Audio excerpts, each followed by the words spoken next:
അങ്ങനെ നമ്മുടെ ചെർപ്പളശ്ശേരി പുത്തനാൽക്കാവിലെ ഈ വർഷത്തെ കാളവേല ആഘോഷങ്ങൾ ഗംഭീരമായി തന്നെ അവസാനിച്ചു. ചെർപ്പളശ്ശേരിയിലെ വിവിധ ദേശങ്ങളിൽ നിന്നായി ഒരുപാട് ഇണക്കാള കോലങ്ങളാണ് ഇന്നലെ കാവിലേക്ക് എത്തിയത്. ശരിക്കും ഈ കാളവേല എന്ന് പറഞ്ഞിട്ടുണ്ടെങ്കിൽ കേരളത്തിലെ കാർഷിക സംസ്കൃതിയുടെ ഭാഗമായിട്ടുള്ള ഒരു ഉത്സവമാണ്.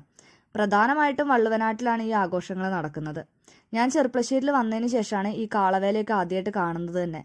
ആദ്യകാലങ്ങളിൽ കർഷകർ അവരുടെ വിളകളെയും അതുപോലെ തന്നെ കാലികളെയൊക്കെ സംരക്ഷിച്ചിരുന്ന കാവിലെ ദേവിയെ സന്തോഷിപ്പിക്കാൻ വേണ്ടിയിട്ട് കാളകളുടെയും മറ്റും രൂപങ്ങളൊക്കെ ഉണ്ടാക്കി കാവുകളിൽ സമർപ്പിക്കുന്ന ഒരു ആചാരമായിട്ടാണ് ഇത് തുടങ്ങിയതെന്നാണ് പറയപ്പെടുന്നത്.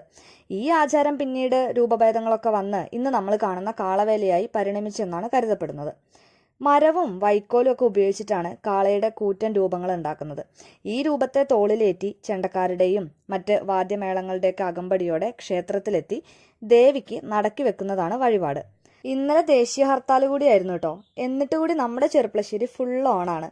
കാളവേല ആയതുകൊണ്ട് നമ്മുടെ മുനിസിപ്പാലിറ്റിയെ പണിമുടക്കിൽ നിന്ന് ഒഴിവാക്കിയിട്ടുണ്ട്.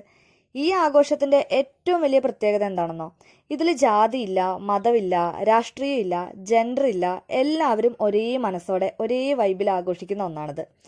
വൈകുന്നേരം ഒരു 3 മണി കഴിഞ്ഞാൽ പിന്നെ ചെർപ്പളശ്ശേരി ടൗണിലേക്ക് വാഹനങ്ങളൊന്നും തന്നെ കടത്തിവിടാറില്ല. അതുപോലെ കുറച്ച് സമയത്തേക്ക് നഗരം മുഴുവൻ കാളകളെ കൊണ്ട് നിറയുകയും ചെയ്യും.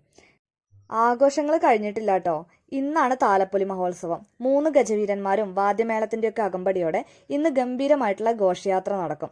നാളെ പുലർച്ചെ നടക്കുന്ന കൊടിയിറക്കത്തോടു കൂടിയാണ് നമ്മുടെ പുത്തനാൽക്കൽ ഭഗവതി ക്ഷേത്രത്തിലെ ഇത്തവണത്തെ പൂരാഘോഷങ്ങൾ സമാപിക്കുന്നത്.